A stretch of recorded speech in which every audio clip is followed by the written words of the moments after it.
ஆனா பெற்ற பிள்ளைகளுக்காக தாய் தியாகம் செய்யக்கூடாதா? செய்யலாம். மற்ற புள்ளிகளை பார்த்து வாழை கொண்டு வந்து இருக்கிறேன் பாதகத்தை. ஐயோ ஐயோ ஐயோ ஐயோ ஐயோ நான் ரெண்டும் பேசும் 10 நாள் நான் அழக்கூடாது. ஐயோ நான் எந்த பிள்ளைகளுக்காக அழுகிறேன், எந்த பிள்ளைகளுக்காக அழுகிறேன். ஐயோ எந்த பிள்ளைகளுக்கு எங்கே இருந்தாலும் குரல் கேட்கு நானே. என் அம்மா கத்துறா வளர்றாண்டு ஒளிப்படமாக பார்க்குங்களே எந்த பிள்ளைகள், எந்த பிள்ளைகள். ஐயோ பேப்பர் பார்க்கக்கூடிய நிலையில இருக்கிறா, அது எந்த மாதிரி இருக்குதுன்னு தெரியாது. ஐயோ ஐயோ நெஞ்சு அடைக்குதம்மா, ஐயோ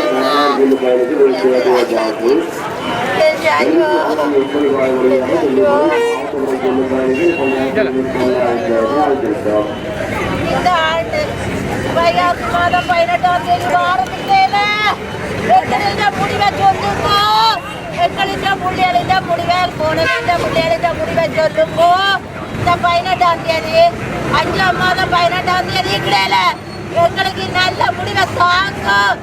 எங்களை புள்ளியல் இருக்கிற மண்டி பேப்பர்ல ஓடுங்க, பேப்பர்ல ஓடுங்க, நியூஸ்ல ஓடுங்க. நாங்க சந்தோஷமா போவே. ஐயோ நாங்க சென்றாருன்றது இல்லையே. ஐயோ ஐயோ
பத்து வருஷ காலமாக இந்த பிள்ளையை காணாமல் நினைச்சிட்டு யாரிடமெல்லாம் தெரிஞ்சு கண் பார்வையை முடந்து கணவன் காலண்டையும் முடந்து அந்த பிள்ளைகள் பார்த்து கொண்டு வந்து நாங்கள் சோத்தார கையில் உண்டார எங்களுக்கு கேட்குறேன்.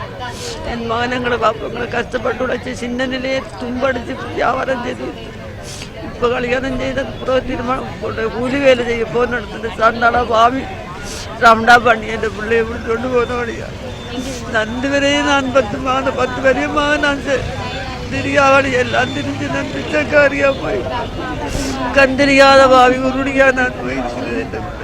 கேட்குற இடமெல்லாம் இருக்குதுன்னு சொல்லி இப்போ ஒரு வரியத்துக்கிடையில வந்து எங்களை வீட்டில் எங்களை விவரங்கள் எல்லாம் மட்டும் பதியக்க சொன்ன அம்மா நீங்கள் கவலைப்பட வேண்டாம், உங்களோட மகனார் இருக்கிறார், நாங்கள் எதை விதப்பட்டு உங்கள்கிட்ட தெரிவோம்னு சொல்லி இப்போத்த வந்த அரசாங்கம் ஊடாக வந்து எங்களை கேட்ட போது நான் கூட சந்தோஷப்பட்டிருந்தேன். அந்த சந்தோஷத்துக்கு எங்களுக்கு ஒரு பதிலே கிடைக்கல. நீங்களே இதுக்கு ஒரு பதிலே எனக்கு தந்து உதவி செய்யுமா கேட்டுக்கொண்டு அன்புடன். நாங்கள் வந்து இப்போ கடந்த கால அரசு மாற்றி புது அரசு உருவாக்குறதுக்கு தமிழ் முஸ்லீம் மக்கள்லாம் முக்கிய காரணமாக இருந்தாங்க. ஆனால் இவ்வளோ ஓட்டையும் போட்டது அவங்க எங்களுக்கு கொடுத்த உறுதிமொழியின் அடிப்படையெல்லாம் போட்டுனாங்க. ஆனால் இன்றைக்கு போட்டு 1 வருஷம் பூர்த்தி கொண்டாடி இருக்கிறாங்க. ஆனால் இதுவரைக்கும் தமிழ் மக்களுக்காக என்ன செய்தாங்கன்னு சொல்லி ஒரு கேள்விக்குறி. வெறுமனை வந்து அவங்களோட சந்தோஷத்துக்கும் களியாட்டத்துக்காக வந்து எங்களோட ஊரில் வந்து பொங்கல் கொண்டாடுறதும் கண்காட்சி வைக்கிறதும் களியாட்டங்களையும் வச்சுட்டு போகிறாங்களே தவிர மக்களுக்குரிய அடிப்படை தேவைகளை எதையும் பூர்த்தி செய்கிறதும் இல்லை, மக்கள்கிட்ட குறைய கேட்கறதுமே இல்லை. இன்றைக்கு வந்து வழிவடக்கில் இருந்த காணிகளை விடுறேன்னு சொல்கிறாங்க. ஆனால் முக்கியமான மயிலட்டி துறைமுகத்தையோ மயிலட்டியோ விடுறாங்க இல்லை.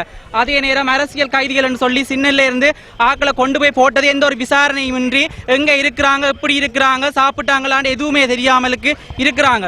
இவ்வளவு தாய்மாரும் சகோதரங்களை நாங்கள் விடுற கண்ணீர் அவங்கள சும்மா இன்றைக்குமே விடாது. அவங்களோட பிள்ளைக்கு நடந்திருந்தா இன்றைக்கு 24 மணித்தியாலத்துக்குள்ள பிடிக்கிறாங்க. ஆனா இன்றைக்கு தமிழ் மக்களுக்கு நடந்த அநீதிக்காக எத்தனை வருடங்களாக போராடிட்டு இருக்கிறோம், கண்டுபிடிக்க முடியாம தான் இருக்கிறார்கள்.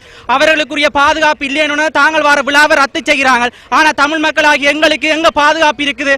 இவ்வாறு அவர்கள் விலத்தி செல்கிறார்கள். அப்ப உண்மையான அரசு உண்மையான நீதியின்படி மக்களுக்கு நல்லது செய்தார்களாக இருந்தால் அவர்களுக்கு பாதுகாப்பு உண்மையிலே தேவையில்லை.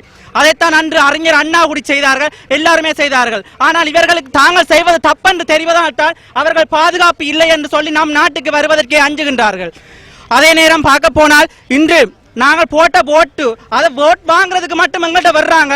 அதுக்கு பிறகு இல்ல நாங்க அப்படி சொல்லல இப்படி சொல்லலன்னு சொல்லி பின்வாங்கிட்டு போறாங்க. இதுக்கெல்லாம் காரணம் என்ன? அதுக்கு தகுந்த பல்லடி அவர்கள் எங்களுக்கு தந்தையாகணும். இதை நாங்கள் இன்றைக்கு கேட்கிற கேள்விக்கு நாளைக்கு பதில்கள் தரக்கூடிய நிலையில் இன்றைய அரசியல்வாதிகள் இருக்கிறார்களா? எமது நிழல் யுத்தம் தான் செய்து கொண்டிருக்கிறார்கள். எமது இதை எங்களை பகடைக்கையாக வைத்து அவர்கள் குளிர்கால்கின்றார்களே தவிர உண்மையாக மக்களுக்காக அவர்கள் அளித்த வாக்குறுதிக்காக எதையும் செய்யவில்லை என்பதனை நான் இன்று ஒரு அரசியல்வாதியாக ஏதாவது சொல்லி ஒரு பொது மகன் என்ற ரீதியிலே தமிழ் மகன் என்ற ரீதியில் தான் நான் இன்று இதை சொல்லுகின்றேன். எனவே இனிமேலும் அவனை பேக்காட்டியது போதும். இன்றுதான் இது கடைசி போராட்டமாக இருக்க வேண்டும். தாய்மார்களின் கடைசி கண்ணீராக இருக்க வேண்டும். எமது பிரதமராக இருந்தாலும் சரி, ஜனாதிபதியாக இருந்தாலும் சரி. இன்று சரி அவர்களுக்கு என்ன நடந்தது?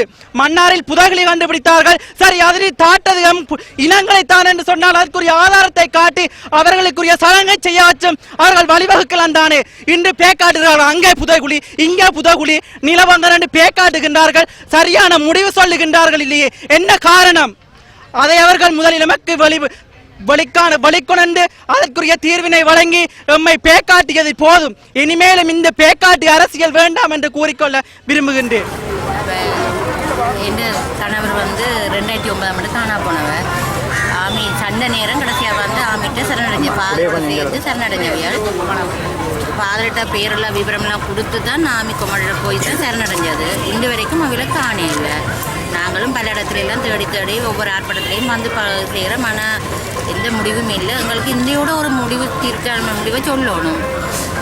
எங்களை வச்சுக்கொண்டு அரசியல் நடத்தி கொண்டு இருக்கிறோம். ஒவ்வொருத்தரும் ஒவ்வொரு விதமாக அரசியல் நடத்தி தங்களோட ஆதாயத்துக்கும் தங்களோட வெற்றிக்கும் தான் நடத்தின முடியாது.